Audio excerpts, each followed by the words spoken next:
What if I told you that a humble-looking jet with just one aisle might quietly be rewriting the entire rulebook of long-haul aviation? Sounds unlikely, right? But sometimes it's not the loudest arrival that makes the biggest impact. It's the quiet, calculated game changers. That's exactly what happened on June 15th, 2022, when the Airbus A321XLR took to the skies for its first test flight. No flashy rollout, no sky-high stunts, just 4.5 hours over Europe. To the untrained eye, it looked like just another A321, but for insiders, it was the start of something massive.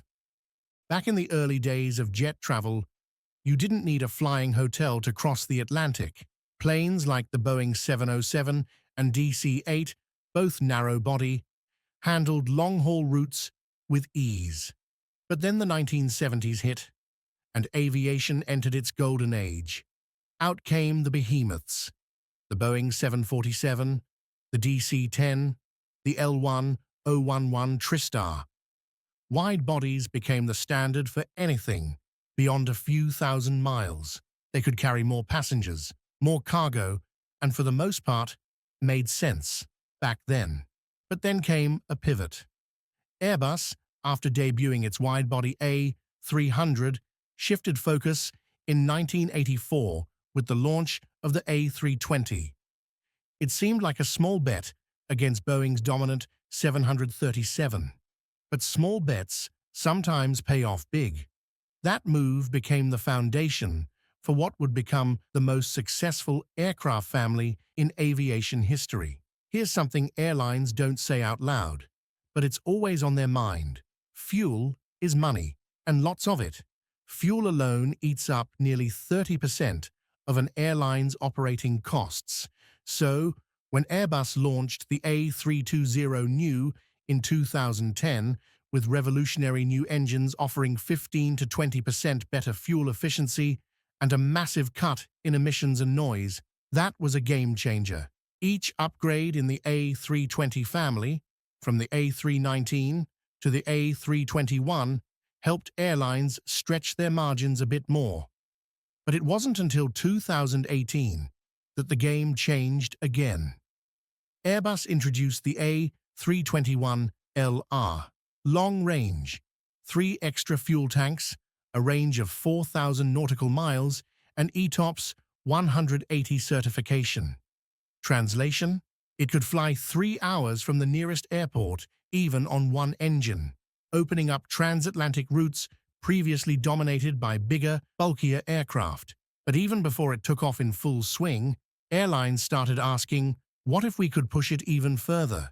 Cue the A321XLR. Think of it as the A321LR's overachieving sibling. Unveiled in 2019, it brought something no one expected: nearly 4,700 nautical miles of range from a single-aisle plane. We're talking London to Delhi, New York to Rome, Tokyo to Sydney, without the bulk, cost, or complexity of wide bodies. And the secret weapon? The rear center tank, a sleek, integrated fuel tank built right into the belly behind the wings. Unlike removable tanks, this one was part of the structure. It offered more range without stealing too much cargo space or adding unnecessary weight. Essentially, Airbus reinvented how fuel could be stored, and it worked. But wait, isn't this kind of plane only useful for budget airlines trying to punch above their weight? That's the assumption, and it's dead wrong. The A321XLR has racked up over 550 orders from a mix of low-cost, full-service, and legacy carriers. Why? Because flexibility is king. Imagine your Aer Lingus. In summer, your Dublin-New York route is packed. Come winter, it drops off. With an XLR, you don't have to cancel flights or bleed money running a half-empty A330. Just switch to the XLR and stay profitable year-round. JetBlue took a different approach. Their XLRs have just 138 seats. That's fewer than many regional jets. Why? So they can offer Mint, their luxurious business class suite, and charge a premium, all while keeping fuel and operating costs low. The plane fits any strategy, premium or budget. But nothing's perfect. The A321LR taught Airbus a tough lesson. Those extra tanks took up valuable cargo space. And for airlines, cargo isn't an afterthought. It's big money, especially after 2020, when air freight rates went through the roof. In some cases, cargo made up 40% of a flight's income. So when fuel tanks steal cargo space, that's a problem. That's where the XLR's design shines. By integrating the tank directly into the structure, Airbus preserved that sweet cargo hold, meaning no more tough choices between fuel and freight. Think of the XLR as the spiritual successor to the Boeing 757, a jet that pilots and planners adored for its range and versatility, but one that ended production in 2004. Nothing really filled its niche until now, and the XLR does it with better efficiency, better tech, and lower emissions. Of course, progress never comes without complications. Safety regulators, especially in Europe, raised a red flag. The new fuel tank sits in what's known as the crush zone, the part of the plane that would absorb impact during a belly landing. Would the tank hold up in a crash? Would it pose additional risks? To meet certification, Airbus had to go beyond simulations. They had to prove it physically.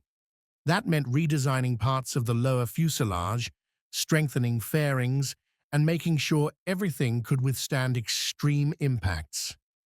The result? Some delays, 9 to 12 months, according to insiders, but nothing catastrophic. Airbus remains confident it'll hit performance targets. The only cost? Time. And let's be real. How often do truly revolutionary aircraft come along? Most new jets are just tweaks of old ones. The XLR. It's a leap forward, and airlines aren't wasting any time. Iberia already flies it from Madrid to Boston and Washington, D.C. Aer Lingus has it on routes like Dublin to Minneapolis. JetBlue plans to use theirs on transatlantic flights from the East Coast, places where wide bodies just don't make financial sense. LATAM's eyeing routes between northern Brazil and Europe. Air Canada wants to connect Toronto with lesser-served European cities like Malaga and Nantes. And this is just the beginning. American Airlines will soon put the XLR on premium domestic routes and then expand to international. Indigo in India. They're looking to open new corridors in Southeast Asia and Central Asia, places that don't have enough demand for a 787, but could thrive with an XLR.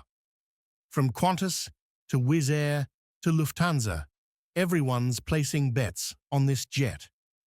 Now here's the fun part.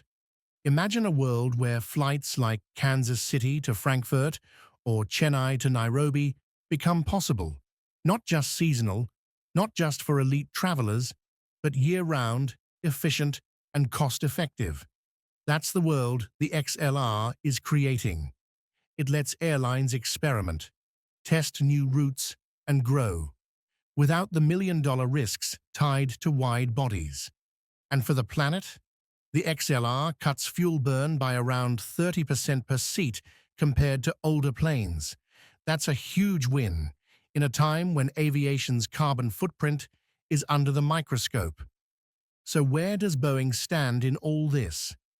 Their 737 MAX 10 can't match the XLR on range, and their long-rumored new mid-market aircraft is still stuck in limbo. That means Airbus has a clear runway, possibly 5 to 7 years of dominance in this segment. In aviation terms, that's forever. Future upgrades, already being whispered, a stretched A322, more fuel-efficient engines, a next-gen replacement for the A320 family, all possible. But today, the XLR stands alone. But let's zoom out. This isn't just about one jet. It's about rewriting how the world connects.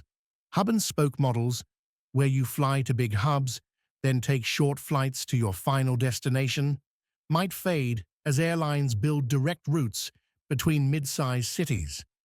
Smaller airports without wide-body infrastructure, they can now host international flights thanks to the XLR. Sure, it's not perfect. Single-aisle jets are tighter. Long-haul flights in economy won't be luxurious. But the trade-off? More options, more routes, better prices. For passengers, that's a win. For airlines, it's a new way to grow without overextending. So here's the big question. Is this the beginning of the end for wide-body dominance?